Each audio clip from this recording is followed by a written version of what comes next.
The Raven by Edgar Allan Poe.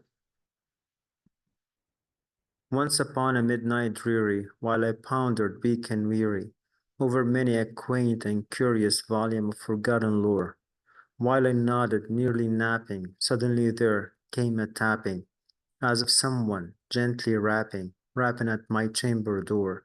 "'Tis some visitor," I muttered, "tapping at my chamber door. Only this, and nothing more." In the first stanza, the speaker starts with showing the setting and the mood, that first of all describing that night, that dreary midnight, as he is reading old and forgotten books, and the mood is somber and eerie. He's also talking about himself, describing himself or his state, that he was tired and nearly falling asleep when he hears a tapping sound. The mysterious visitor, he thinks that the sound is coming from his chamber door, and he thinks that it is just a visitor. The literary devices used here. First, we have the alliteration, which is the repetition of consonant sound at the beginning of words, such as weak and weary, the w sound here, and the n sound, the na sound, nodded, nearly, napping. Also, the internal rhyme, the rhyme scheme is used here in every line, like dreary, weary, napping, and tapping. Personification, which is given human characteristics to non-human things, as in quaint and curious volume of forgotten lore. Ah, distinctly I remember. It was in the bleak December, and each separate dying ember wrote its ghost upon the floor. Eagerly I wished the morrow, vainly I had sought to borrow from my books surcease of sorrow, sorrow for the lost Lenore, for the rare and radiant maiden whom the angels name Lenore, nameless here forevermore. In the second stanza, the speaker is talking about the time and atmosphere that he's remembering or recalling it being a bleak December, which adds a cold and somber atmosphere. He's describing the embers and the shadows on the walls. He's saying that the embers in the fireplace cast ghostly shadows on the floor, which adds eerie to eerie mood. The speaker's sorrow, he's deeply sorrowful, mourning the loss of his beloved Lenore, and which is a radiant maiden as he describes her. The desire for relief, he wishes for the next day to come, hoping to find some relief from his sorrow through his books, but this is in vain. Lenore's memory, Lenore is described as rare and radiant, now only remembered by the angels, and her name will not be said or spoken. Here we have stanza number 2 as an example of the rhyme scheme used in this poem.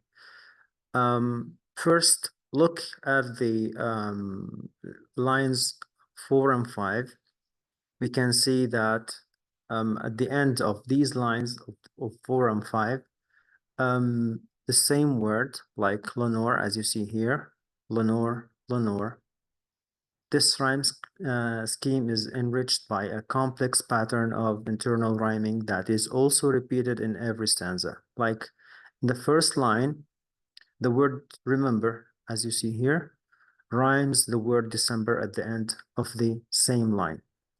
In the third line, the word morrow rhymes with the last word borrow, morrow and borrow. In the fourth line, we have the same word, He's making the rhyme by repeating the same word, sorrow and sorrow. We can describe this rhyme scheme as unusual rhyme scheme. And the silken, sad, uncertain rustling of each purple curtain thrilled me, filled me with fantastic terrors never felt before, so that now, to still the beating of my heart, I stood repeating, "'Tis some visitor, entreating entrance at my chamber door, some later visitor, entreating entrance at my chamber door. This it is, and nothing more." In the third stanza, the speaker is talking about the curtains movement, the rustling of these curtains, of these purple curtains that create an eerie and unsettling atmosphere. He's also talking about his own fear that this sound is filling him with unprecedented, fantastic terrors.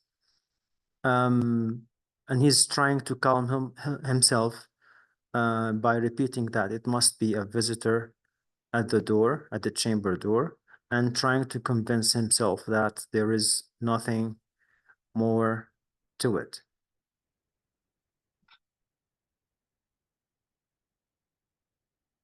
The literary devices used in stanza number 3, we have the imagery, which is vivid descriptions that appeal to the senses like silken, sad, uncertain rustling of each popular curtain.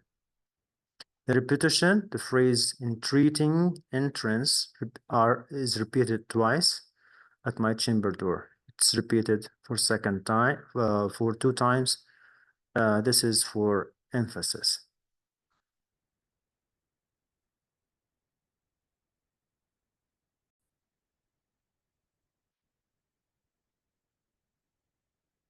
Presently my soul grew stronger, hesitating then no longer. "Sir," said I, "or madam, truly your forgiveness I implore.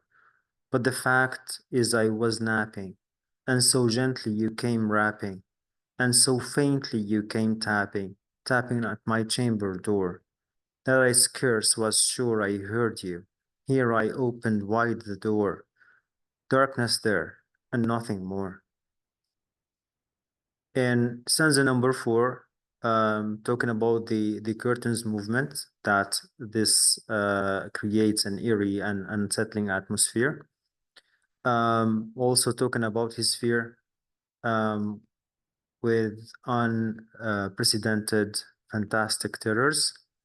And he's trying to calm himself by repeating that it must be a visitor at his chamber door, and trying to convince himself that there's nothing more than a visitor coming to his door. Deep into that darkness peering, long I stood there wondering, fearing, doubting, dreaming, dreams no mortal ever dared to dream before. But the silence was unbroken, and the darkness gave no token, and the only word there spoken was the whispered word Lenore. This I whispered, and an echo murmured back the word Lenore, merely this, and nothing more.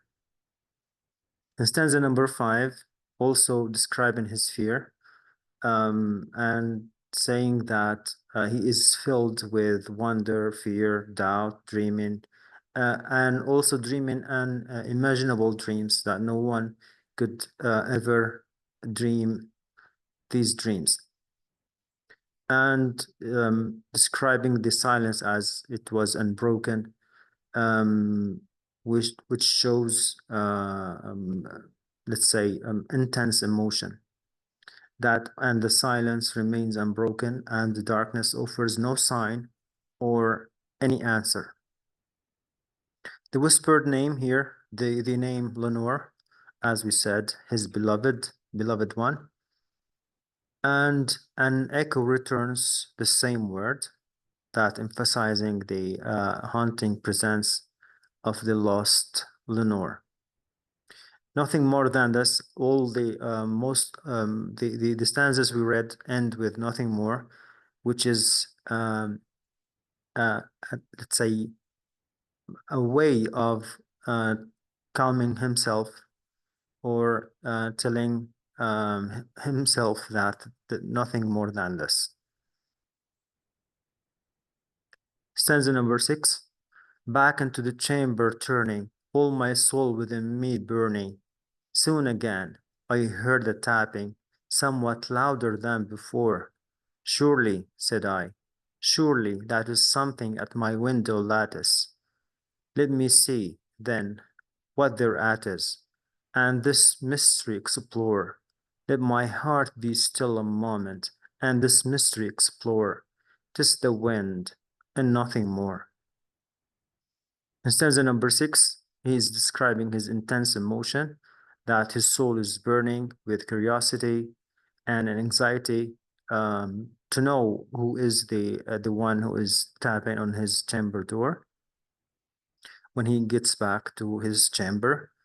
And he's saying that the tapping is becoming louder, and this increases the tension and urgency in the speaker. Rationalization, that he's trying to calm himself by, as we said, rationalization, that the sound is just the wind at the window lattice. And the desire to explore that, despite his fear, the narrator decides to investigate the source of that sound, urging his heart to be still and face the mystery.